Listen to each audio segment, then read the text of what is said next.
If you're in industrial sales, then in this video, I'm going to show you how to increase your close rate by giving a better customer journey.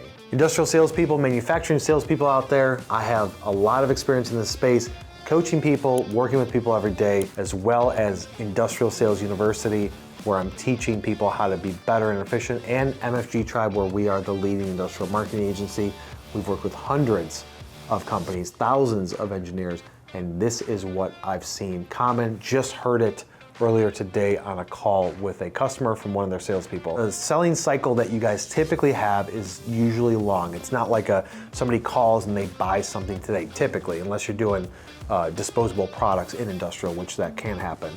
But if you have a longer sales cycle, you have to think about the journey that somebody goes through with you. They start out as a lead, and then they're a prospect, and then you're quoting them, and then eventually you close them. What is that journey like? Sit back and reflect and look at it from your standpoint.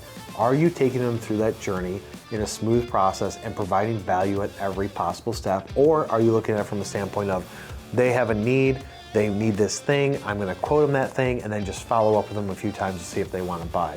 Too often, industrial salespeople get into the process of just like showing up and throwing up when they pitch things, or they're just simply quoting based on the person's need and not asking a lot of questions. They're just like, this is what our machine does, this is what our service does, X, Y, and Z.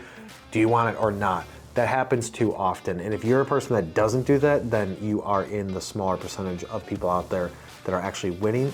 But when somebody first comes into your pipeline, look and audit your journey. Are you sending them valuable information and then asking them if they have time to talk to you? Or are you just right out of the gate, hey, I'm Kyle, I work at ABC company, and this is what we do. If you have a need, call me, and being very standoffish. You have to understand that you should be looking at it from a standpoint of you're trying to sell a solution. So it's a solution-based selling model where you have to ask a lot of questions, determine their pain points, what problem are they having, then come with a customized solution to them, and then they will trust you more than if you just say, you want this, here it is, like I'm selling you a component and I'm a distributor, a completely different sales process. But still, you want to be the trusted advisor and source of information that's gonna provide them with value.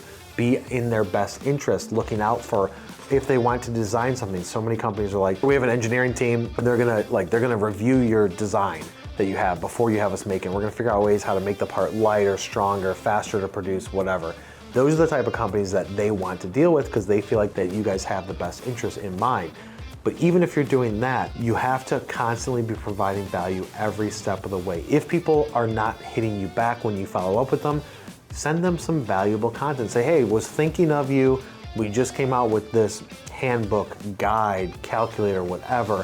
Thought you might get some value out of it or some use out of it.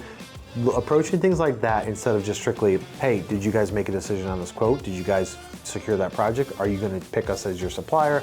Are you gonna buy this machine from me? That is not the way to go. But all of that starts in the initial conversation. So going all the way back from a lead to when you have that initial pitch with them, discovery call, understand the needs for an RFQ, generate the quote to them, then follow up with them and try and close them as a customer.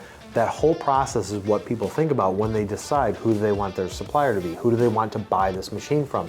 They take a look at the entire process. So if your game isn't on point from day one, and you just looking to try and get people to be on the phone with you, and don't really care about what's in their best interest, they're gonna pick up on that to where when it comes down to one or two suppliers, then they're gonna say, well, this guy has been pleasant to deal with the entire time, gave me so much value, sent me free stuff, did all these things for me.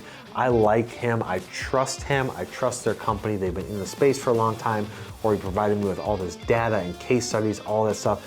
You have to build trust before you can close a sale, and the best way to build trust is to provide value.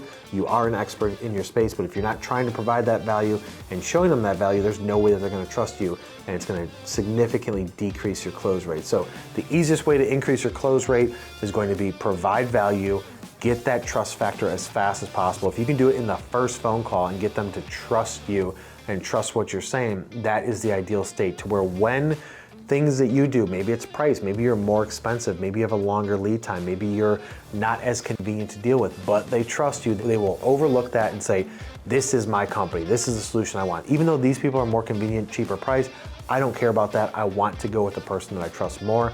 That is your key to closing more people, but you have to continuously follow up with them by providing value first and not just being like, dude, where are we at with this project? So if you got value out of that content, share it with somebody that you know. Hopefully you're in industrial sales and still watching this part of the video. Hit me up on LinkedIn. Share this content out there. If you're interested in learning more about the tips I have for industrial sales, subscribe to the YouTube channel, turn on notifications, follow me on LinkedIn. If you want to listen to a podcast, check me out on every major podcast platform out there, and we will see you on the next one.